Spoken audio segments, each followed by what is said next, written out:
గురుభ్యో నమ శ్రీ మహాగణాధిపతి నమ శ్రీ మహాసరస్వత్య నమ ఓం శ్రీమాత్రే నమ. మనకు ధనస్సు రాశి సెప్టెంబర్ మాసంలో ఫలితాలు చూసినట్టయితే ధనస్సు రాశిలో మూలా నక్షత్రం 4 పాదాలు, పూర్వాషాఢ నక్షత్రం 4 పాదాలు, ఉత్తరాషాఢ నక్షత్రం 1వ పాదం.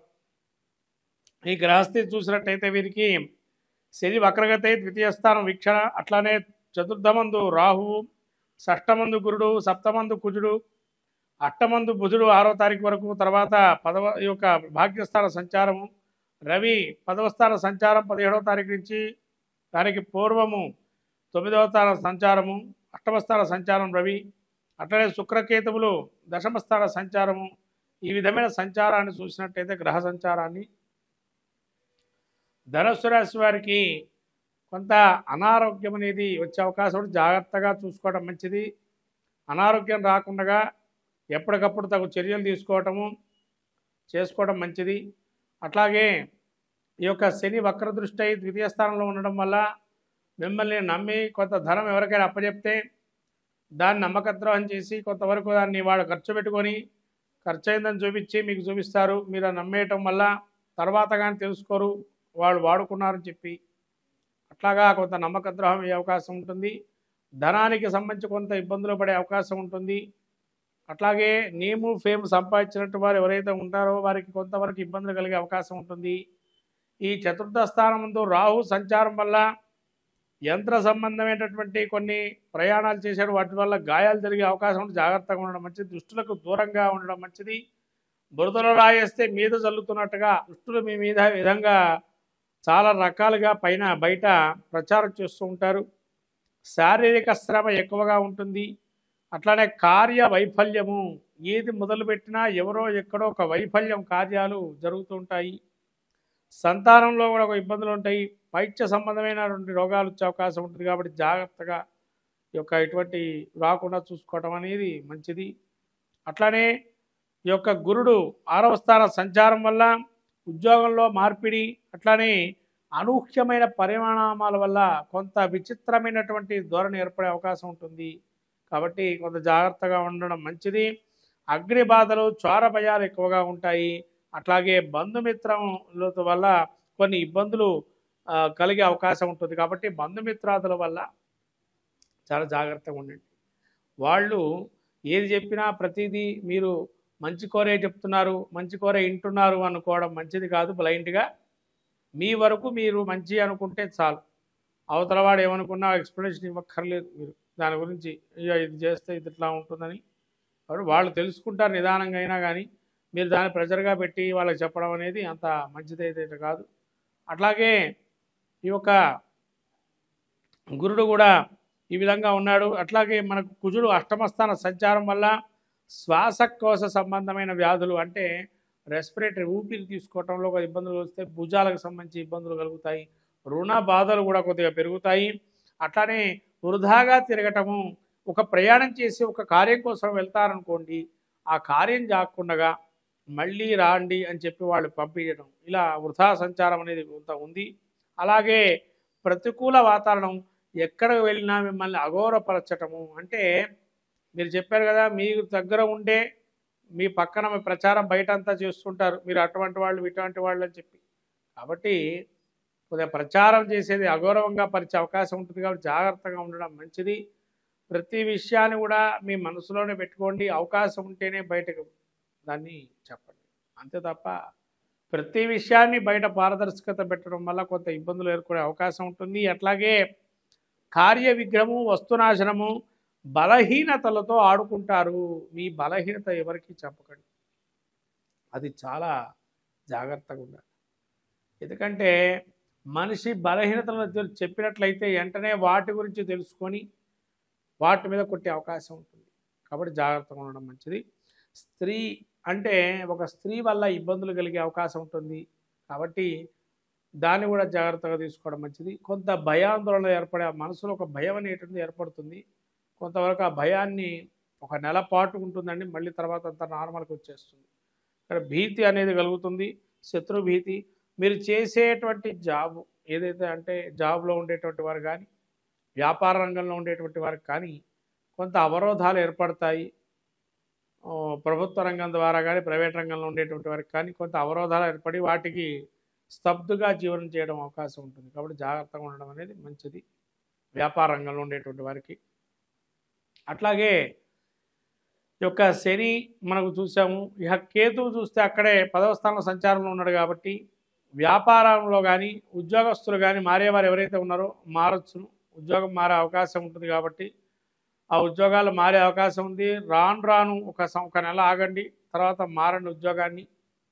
కొంత మీరు ఎంత శ్రమ పడినా కూడా ఇంతేనా నా జీతం యొక్క భావనలో ఉంటారు కాబట్టి శారీరక శ్రమ ఎక్కువ ఉన్న మానసికమైనటువంటి వికలాంగులుగా ఉంటారు. అంటే ఎంత కష్టపడినా మాకు ఇంతేనా డబ్బు వచ్చేది అని ఒక మనశ్చింతన అనేది ఉంటుంది. అట్లా తల్లికి కొంత అనారోగ్యం ఉంటుందండి, జాగ్రత్తగా చూసుకోవడం మంచిది. అట్లానే స్త్రీలకి కొంతవరకు హైబ్రిడేషన్ అనేటువంటి ఇబ్బందులు కలుగుతాయి, జాగ్రత్తగా ఉండడం మంచిది. ఈ విధంగా ధనుసు రాశి వారికి చాలా మిశ్రమ ఫలితాలు గోచరిస్తున్నాయి. 40% బాగుంది సెప్టెంబర్ మాసంలో. కాబట్టి ఏదైనా కానీ ధనుస్సు రాశి వారు చాలా జాగ్రత్తగా ఈ మాసమంతా ఉండడం అనేది మంచిది. అట్లాగే ఎవరిని కూడా అంటే ముఖ్యంగా కొంత ధన రూపంలో ఉండేటువంటి వస్తువు ఏదైతే ఉందో వాటిని మీరు 1-2 సార్లు చూసి తీసుకోవటం అనేది మంచిది. అట్లాగా రాబోయే వినాయక చవితుల్లో మరి ఏం చేయాలయ్యా ఈ ధనుసు రాశి వారు అంటే వినాయకుడి పూజ సర్వదా శ్రేష్టం. ఈ గణపతి నవరాత్రులలో ఎటువంటి వినాయకుడినైనా పూజ చేసి స్వామి అనుగ్రహం పొందడం మంచిది. ముఖ్యంగా గరికతో అర్చన చేయండి, ఎర్ర పుష్పాలతో మందార పుష్పాలతో అర్చన చేయండి, గన్నేరు పూలమాల వేయండి. అట్లాగే స్వామికి బెల్లాన్ని నైవేద్యంగా నవరాత్రులలో పెట్టండి, ఖర్జూరాన్ని కానీ బెల్లాన్ని కానీ. ఇలా పెట్టడం వల్ల తీపిని ఆస్వాదించి స్వామి అనుగ్రహం వల్ల తీపి వార్తలు అందుకోవటం అవకాశం ఉంటుంది. అట్లాగే ఈ యొక్క ధనుస్సు రాశి వారికి మొత్తం మీద క్షేత్ర దర్శనాలకు వెళ్ళినట్లయితే గురుక్షేత్ర దర్శనాలు, అమ్మవారి గుడికి వెళ్ళి దర్శనం చేసుకోవటం, అక్కడ మినప గారెల్ని నైవేద్యంగా పెట్టడం అనేది ఆదివారం చేస్తే మంచిది. ఇటువంటి ప్రక్రియ చేయటం వల్ల కొంత మానసికమైనటువంటి ప్రశాంత వాతావరణం ఏర్పడుతుంది ఈ యొక్క ధనుసు రాశి వారికి సెప్టెంబర్ మాసం.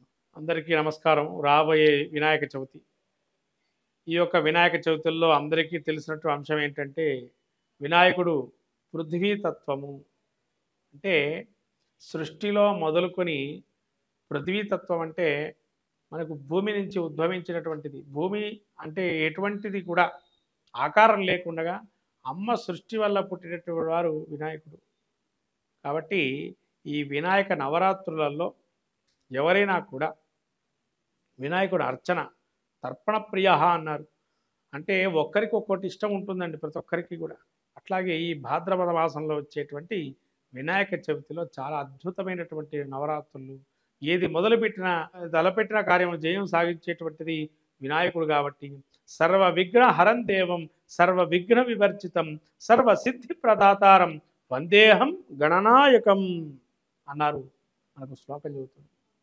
అట్లానే భవసంచిత పాపాగ్నం విధ్వంసర విచక్షణం విఘ్నాస్వర వారంభంజే విఘ్నరాజమహం భజే అన్నారు.